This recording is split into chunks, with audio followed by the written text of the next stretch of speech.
Hello everyone, and welcome back to the channel. Today I'm sharing a story that will make you think twice about family heirlooms. This one is called The Ash Hollow Inheritance. After her grandmother's funeral, Claire inherited the old house on Ash Hollow Road. It was a place choked with ivy, smelling of lavender and old dust. Claire didn't really want it, but in her situation, she couldn't afford to refuse the inheritance.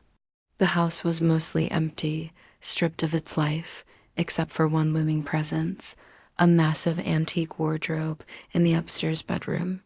It was made of black walnut, ornate and heavy, its surface covered in strange swirling symbols she couldn't decipher. Her grandmother's voice echoed in her memory, a frail but firm warning: "Claire, whatever you do, never open it after dark." Claire dismissed it as simple superstition, the kind of fanciful tale old women tell to keep children in line, or perhaps to guard their own private secrets. The first night in the house, a profound silence was broken by something else. Whispers. They were so soft, so faint.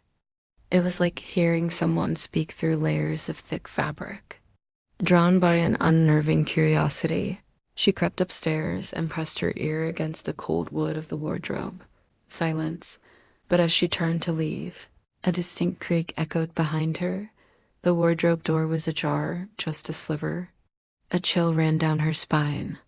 She slammed it shut, turned the old iron key in the lock, and for good measure, slapped a few strips of heavy-duty tape across the seam. Yet every single morning, she'd find the tape meticulously peeled back, the lock undone as if by unseen hands. Soon, the wardrobe began to haunt her sleep. She dreamed of it standing open, of shadowy hands reaching out from the darkness within. Voices called her name in her dreams, not Claire, but Clara, the name she knew belonged to her grandmother. The dreams were so vivid, so persistent, they started to blur the lines between night and day.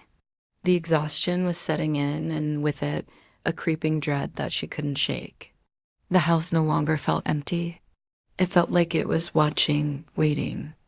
One night, exhausted and frayed, standing before the wardrobe, she decided she'd had enough. The whispers were louder tonight, almost beckoning. With a trembling hand, she ignored her grandmother's warning, turned the key, and pulled the heavy door open. Inside, where she expected to find moth-eaten clothes, was a mirror. But the reflection wasn't hers. It was her grandmother, looking impossibly young and vibrant, a gentle smile on her face. "You came," the reflection said, her voice clear as a bell. "I've been waiting for you." Claire tried to scream, to ask what was happening, but no sound came out. Her voice was completely gone. The mirror's surface shimmered like water, and her grandmother's image stepped forward, her eyes glowing with a faint, ethereal light. "You're the last of our line," she whispered, her voice losing its warmth, turning cold and ancient. "The wardrobe keeps us. It feeds on memory, on blood, on lineage." Panic seized Claire. She stumbled backward, but the room was no longer her own. The walls were draped in dark, oppressive velvet, and the air had grown thick, suffocating. She spun around to run, to escape, but the bedroom door had vanished. The mirror behind her pulsed with a sickly light. Her grandmother's youthful image faded, dissolving like smoke. And in its place, Claire saw a new reflection begin to form. It was her own face, but older, colder, a chilling, predatory smile spreading across its lips. The next morning, the old house on Ash Hollow Road was quiet once more. The massive wardrobe was sealed shut, looking as if it hadn't been opened in a century. And inside its mirror, a new face waited patiently in the darkness. Thank you so much for listening to today's story. If you enjoyed it, please hit that like button.